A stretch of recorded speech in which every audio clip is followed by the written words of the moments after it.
Voltamos com Clarissa Frossard e Henrique Carvalho.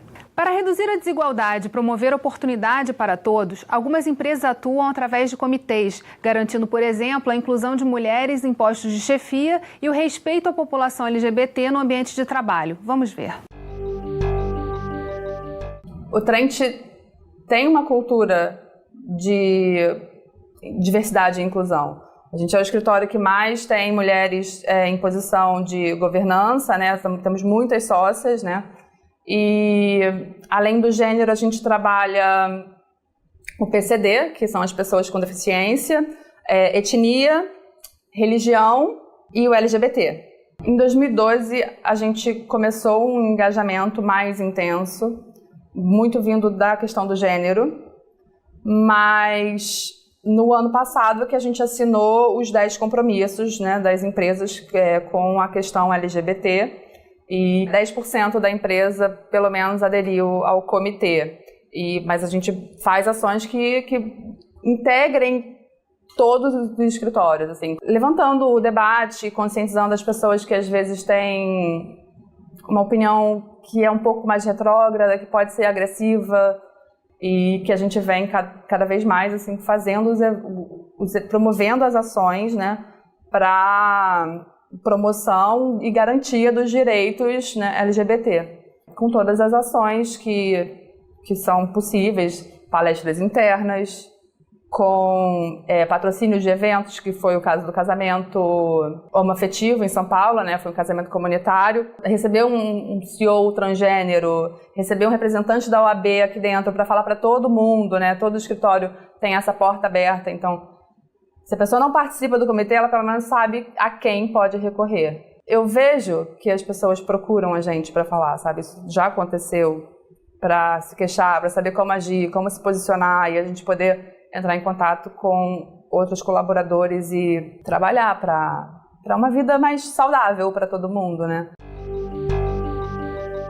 Que a gente vê também uma preocupação do como agir, né? Como estar adequado a essas questões que vêm surgindo e que são novas para muita gente. Os ambientes não estavam preparados para isso, né? Então, como é que isso se desenvolve na prática? E é interessante porque as situações você não consegue nem dentro do comitê prever todas. Então, você cria esse canal de acesso dos colaboradores para que eles procurem e se sintam receptivos, né? Se sintam recebidos para poder expor situações que eu não sei lidar com isso, eu vi uma piadinha, como é que a gente tenta coibir esse tipo de comportamento? E a ideia é criar um bem-estar e que você possa ser você dentro da organização, porque eu acho que é isso que facilita e faz com que todo mundo trabalhe bem. Eu acho que esse é o ponto, a presença de um comitê significa o seguinte: essas pessoas são reconhecidas por essa organização. Então, nós reconhecemos essas pessoas, né, como destinatárias de direitos, como todas as outras pessoas que pertencem a esse escritório, a essa empresa. Então, isso naturalmente, né, eu acho que não somente a presença do comitê, mas a participação efetiva do comitê por meio de palestras, por meio de reuniões, né, de almoços, de cafés da manhã, de palestras explicativas, é importante para desnaturalizar determinados preconceitos, né, que se estruturam sobre o machismo, sobre a LGBTfobia, né, sobre o não reconhecimento de pessoas com deficiência. Então, existe um grande ganho para as organizações em ter esses comitês, que é tornar as pautas, né, e os direitos dessas pessoas visíveis, e o que é mais importante, é respeitado por todas e todos. Mas são direitos que são direitos de todos, quer dizer, o direito ao acesso às oportunidades, o direito de estar nos ambientes e de poder competir em igualdade de condições.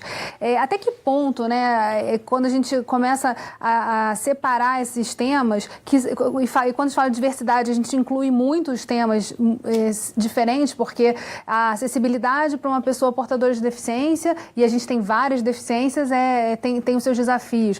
A própria acesso dos LGBTs a espaços de trabalho, trabalho e que eles sejam respeitados. A questão das mulheres também acessando cargos de alta chefia. Até que ponto essa pauta de diversos direitos não vai acabar caminhando, aí é uma pergunta para vocês, para uma questão de começar a se lutar a todo mundo brigar pela mesma coisa e não cada um pela sua cota, pelo seu pedacinho, né, disso.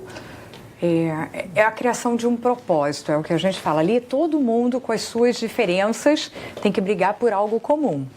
E isso é interessante porque cada vez mais, como até mesmo a longevidade nossa de vida hoje. Então eu tenho profissionais que estão com 60 e tenho profissionais que acabaram de chegar com 22, 23 anos.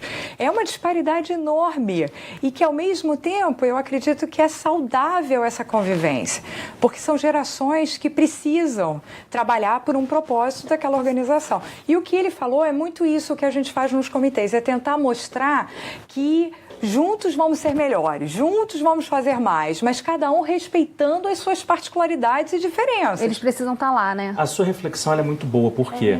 Né? Porque se a gente imaginasse, por exemplo, por que o Brasil hoje é referência, né, no programa de HIV/AIDS no mundo, né? O Brasil se torna referência porque durante o processo de início da epidemia, os movimentos sociais se mobilizaram para que justamente houvesse o acesso à saúde pública de qualidade às pessoas que precisavam dos medicamentos, né? E o Brasil se torna referência mundial nesse aspecto em políticas públicas de saúde.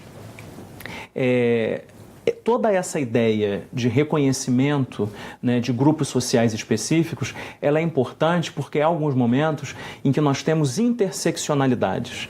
Então, por exemplo, se eu tenho uma mulher que, além de ser mulher, ela é negra, né? E ela é, por exemplo, lésbica e cadeirante. Nós temos a interseccionalidade aí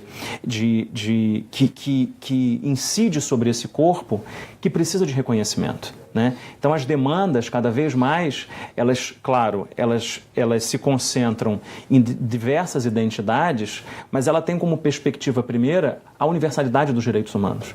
A ideia de universalidade dos direitos humanos, ela tem que ser reconhecida e tem que ser reconhecida também a diferença que existe entre os grupos sociais específicos e quais os corpos que são autorizados a circular no espaço público, né?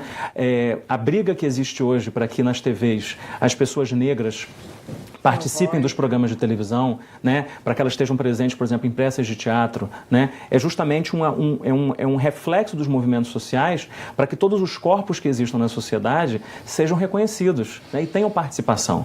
A gente tem uma sociedade, né, pelo menos a nossa sociedade ocidental e latino-americana, ela se estrutura numa perspectiva patriarcal, numa perspectiva machista, numa perspectiva branca, né, que valoriza o quê?